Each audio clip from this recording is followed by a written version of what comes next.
Ben hiç kardeşimin şirketini satın almayı planlamamıştım. Ama Thorsten da benim küçük dükkanımla dalga geçmeyi bırakmayı planlamamıştı. Hayat, açık hesapları kapatmayı ilginç bir şekilde başarıyor. Mertens ailesinin yıllık Noel partisi tüm hızıyla devam ediyordu. Kristal bardaklar şıngırdıyor, akrabalar en son başarılarını anlatıyordu.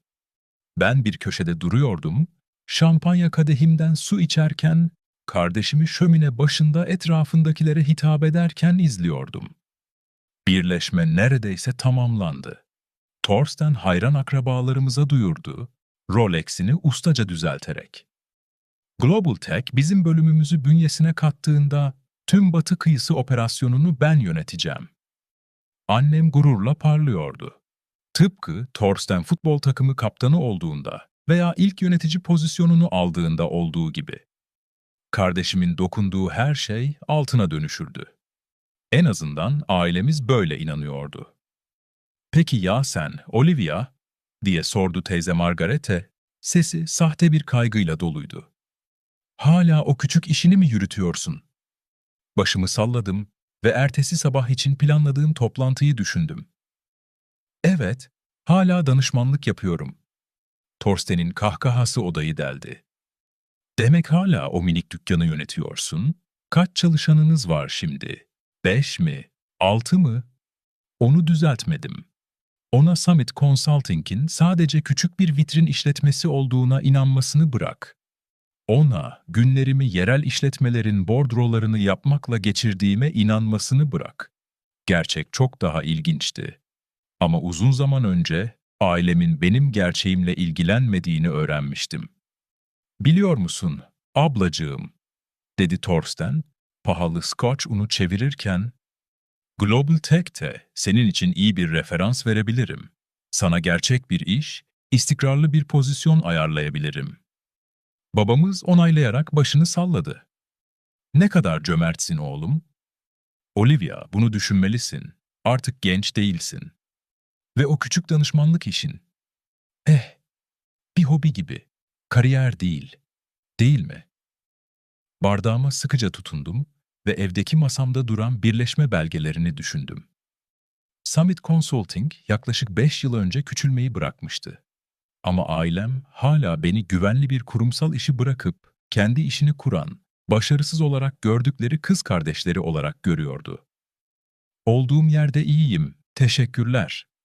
dedim sessizce. Michael kibirli bir şekilde gülümsedi. "Tabii, eminim. Hey herkes." Her zaman yaptığı gibi dikkat çekmek için sesini yükseltti.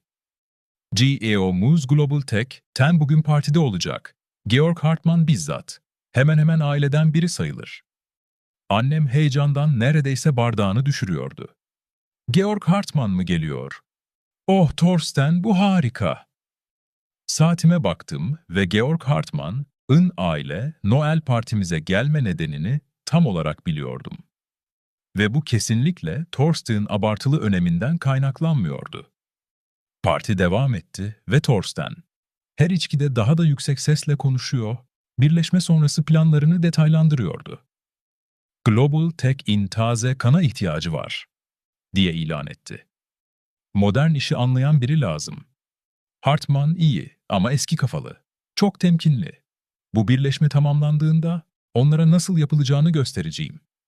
Saat tam 20.30'da çaldı. Thorsten kravatını düzeltti, eş-CEO sunu karşılamaya hazırdı. "Herkes, doğal davranın," dedi. "Hartman sadece patronum değil, aileden biri gibi olacak." Kapı açıldı ve Georg Hartmann içeri girdi. Gümüş saçları kusursuz, varlığı anında saygı uyandırıyordu. Ama Thorsten'i selamlamak yerine gözleri odayı taradı ve beni buldu. "Bayan Mertens," dedi, şaşkın kardeşimin yanından doğrudan geçerek. "Geldiğiniz için teşekkür ederim. Bu geçişi sorunsuz hale getirdiğiniz için size bizzat teşekkür etmek istedim." Thorsten'ın yüzü karışıklıkla buruştu. "Efendim, anlamıyorum. Kız kardeşimi tanıyor musunuz?" Hartman şaşkın bir şekilde baktı. "Tanımak mı? O mu? Bayan Mertens, Olivia. Burada olmamın sebebi odur. Global Tech'i satın alan kişi o. O da tamamen sessizleşti. Torsten'ın bardağı elinden kaydı, pahalı scotch halının üzerine fırladı. Annem kendini dengelemek için bir sandalyeye tutundu. Babamızın yüzü aseton gibi soldu. "İmkansız," diye mırıldandı Torsten. "Olivia hala küçük bir danışmanlık firması yönetiyor, yerel işletmelere muhasebe yapıyor," diye sürdürdü şaşkınlıkla. Bardağımı dikkatlice koydum. "Aslında sevgili kardeşim, Summit Consulting Group bundan biraz daha fazlası. Biz uluslararası bir şirket satın alma firmasıyız ve dün itibarıyla Global Tech'in çoğunluk hissesine sahibiz. Yıllarca gizlediğim gerçek nihayet ortaya çıkmıştı. Summit Consulting sadece küçük dükkanım değildi. Ülkenin en büyük özel sermaye şirketlerinden biriydi. Ailem kariyer seçimlerimi görmezden gelirken ben sessizce bir imparatorluk kurmuştum. Ve şimdi bu imparatorluğun içinde kardeşimin şirketi de vardı. Torsten'ın yüzü renksizleşti ama birleşme benim terfimi sağlıyordu. "Sanırım artık Batı Kıyısı Departmanı'ndaki rolünü konuşmalıyız," dedim yumuşak bir şekilde. "Bazı organizasyon değişiklikleri olacak." Odadaki sessizlik kulakları sağır edecek kadar yoğundu. Ailemin kafasındaki dişlilerin nasıl çalıştığını neredeyse duyabiliyordum. Desteğiniz bize motivasyon veriyor. Lütfen nereden izlediğinizi yorumlarda paylaşın ve beğendiyseniz abone olmayı unutmayın. Yaşadıkları şoku anlamaya çalışırken. Torsten hala donmuş şekilde duruyordu. Boş bardağı hala parmaklarının ucunda sallanıyordu. Georg Hartmann konuşmaya devam etti. "Bayan Mertens'in satın alma ekibi gerçekten etkileyiciydi," dedi Hartmann, gerilimden habersiz gibi. "Summit'in anlaşmayı yapılandırma şekli. Kesinlikle muhteşem. Kız kardeşiniz tam bir iş dehası, Torsten." Torsten'ın yüzü beyazdan kırmızıya döndü. "Bu bir şaka olmalı," diye tükürdü. "Olivia bunu yapamaz. O yapamaz." "Ne yapamaz Torsten?" diye sordum yumuşakça. "Başarılı bir iş yönetemez mi? Global Tech Yönetim Kurulu'nu alt edemez mi? Sadece senin başarısız küçük kız kardeşin mi olmalı?" Annem sonunda sesini buldu. "Olivia, sevgilim, neden bize söylemedin? Tüm bu yıllar boyunca biz tam olarak neye inanmak istediniz?" diye sözünü kestim. Geçen Şükran günü, Torsten benim minik dükkanımla dalga geçtiğinde ve hepiniz güldüğünüzü hatırlıyor musunuz? Veya geçen Noel, babam derslere gitmemi önermişti, işimi geliştirmem için.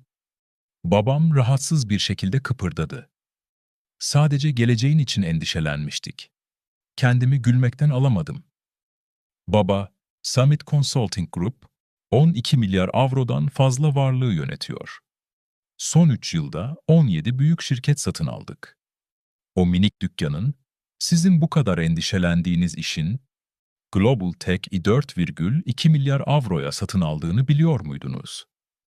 Teyze, Margarete şarapla boğuldu. Amca, David Noel, kurabiyelerini düşürdü. Ama Torsten neredeyse patlayacak gibiydi. "Bunu yapamazsın," diye fısıldadı, bana doğru adım attı. 8 yıldır orada çalışıyorum. Batı Kıyısı direktörü oluyordum." Hartmann boğuk bir şekilde öksürdü. "Aslında o pozisyonla ilgili olarak..." "Hayır," diye müdahale ettim nazikçe. "Bırak bunu Georg halletsin." Kardeşime döndüm. "Torsten Global Tech'teki rolünü konuşmamız lazım. Belki daha özel bir ortamda." "Benim rolüm mü?" Sesi bir oktav yükseldi. "Bu terfiyi kazandım. Sadece şimdi," dedim kararlı bir şekilde. Desteğiniz bize motivasyon veriyor. Lütfen nereden izlediğinizi yorumlarda paylaşın ve beğendiyseniz abone olmayı unutmayın.